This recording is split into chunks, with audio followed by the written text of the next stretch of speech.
Hi everybody, welcome to our vodcast on cellular respiration. This is our part 2 or second part of the vodcast series on cell respiration. The first part talked about aerobic respiration, where the body uses oxygen to make energy. Tonight's vodcast is going to talk about anaerobic respiration, the process in which the body uses no oxygen to make energy. So let's get started. So when did your body use anaerobic respiration? Well, anaerobic respiration is kind of like the break glass in case of emergency process. We use it when we need it most. If you're sitting there relaxed, you're not going to use it because you're not burning more energy than you need.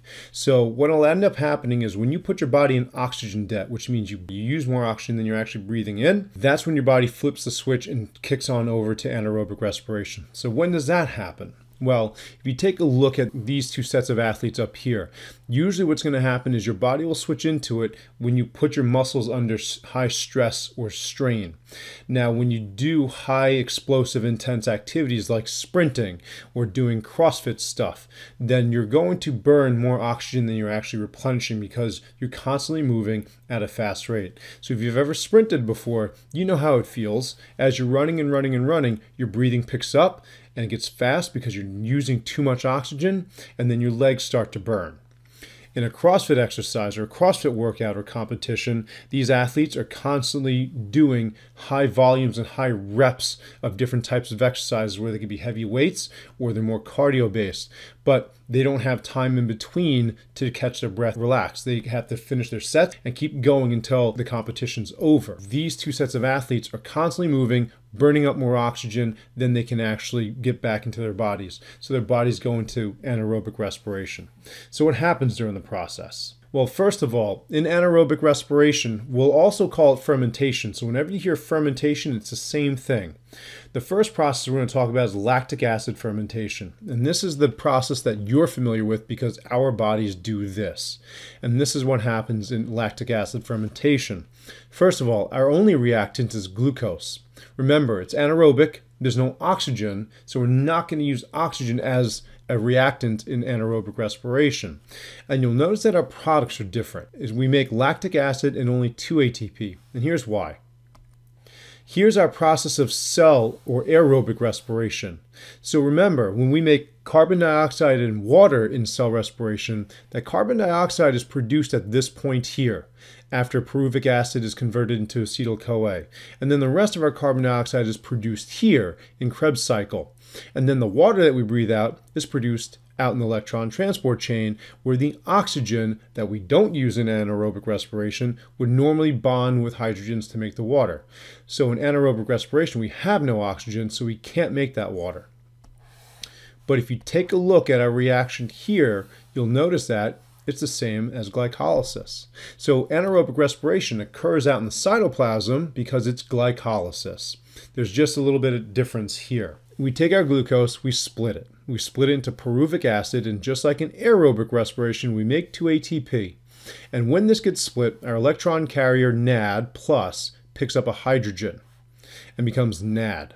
Now, normally NAD would take that hydrogen and run all the way to the electron transport chain, drop it off, and come back for another glucose molecule to get split.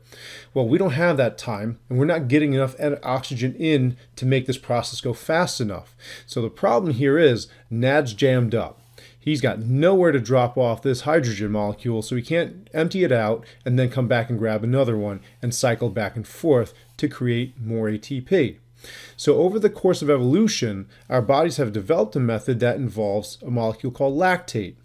So what will happen next is NAD is going to react with lactate in the cytoplasm, drop off that hydrogen, and then become NAD plus again, go back to the next glucose that gets split, picked up another hydrogen, and then drop it off again, and then go back and forth. And every time we split a glucose, remember, we make 2 ATP. So that's how the energy is being generated. Now, what happens when you create or react that lactate with that hydrogen molecule? Well, you produce lactic acid. And lactic acid is that chemical in your body that makes you feel sore and tired and miserable as you go through an exercise.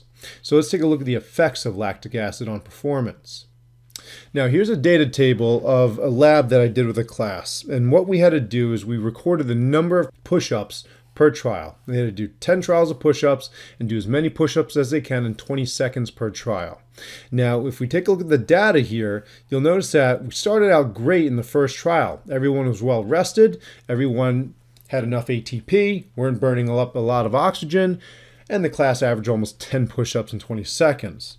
However, once we started going, you'll notice that the average reps dropped dramatically. And by trial 10, we are maybe at 1.5 to 2.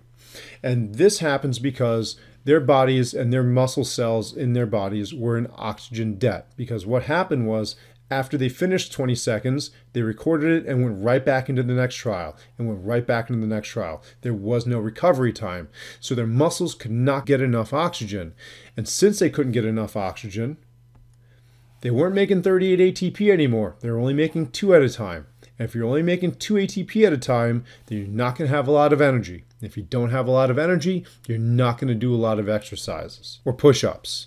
So that's why their performance dropped so much. So this lactic acid was basically the chemical that made everyone miserable. And a lot of kids came in the next day saying they felt really, really sore. And the reason why they felt sore is because that lactic acid that built up crystallized in their muscle tissue because we didn't do a cool down. To break down lactic acid, you need to get oxygen into your body.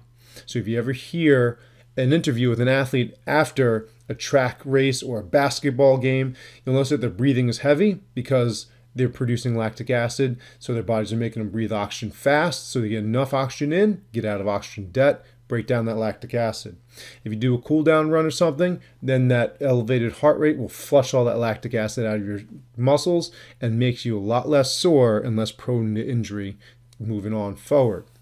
So that's lactic acid fermentation. The second type of fermentation we have is alcohol fermentation, and it's essentially the same thing, except the bottom half is different. So we have our glucose molecule undergoing glycolysis, producing 2 ATP. NAD is picking up a hydrogen from pyruvic acid. Now, in our bodies, we said lactate was going to be the electron receptor that took the hydrogen off of NAD's hands. However, in alcohol fermentation, what you'll notice is that the glucose is going to create alcohol, carbon dioxide, and also 2 ATP. So there are different products here. So what ends up happening is this.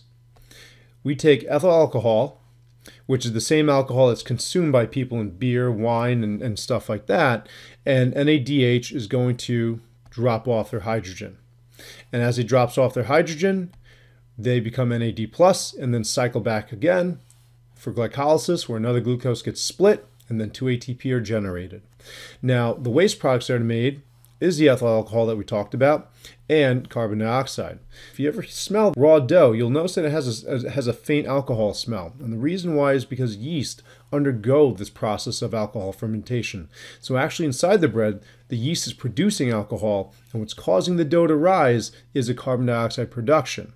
So what happens is when the bread gets baked, that alcohol, that faint alcohol, is burned off, so you don't smell it, nor do you taste it or get it into your body when the bread's cooked. However, if you take a look at a slice of bread, you'll notice that it's got a lot of holes and a lot of gaps in it. And the reason why it has a lot of holes and air pockets in it is because of the carbon dioxide gas that was trapped inside the dough. And that concludes our 2 types of anaerobic respiration or fermentation processes. Thank you for your time.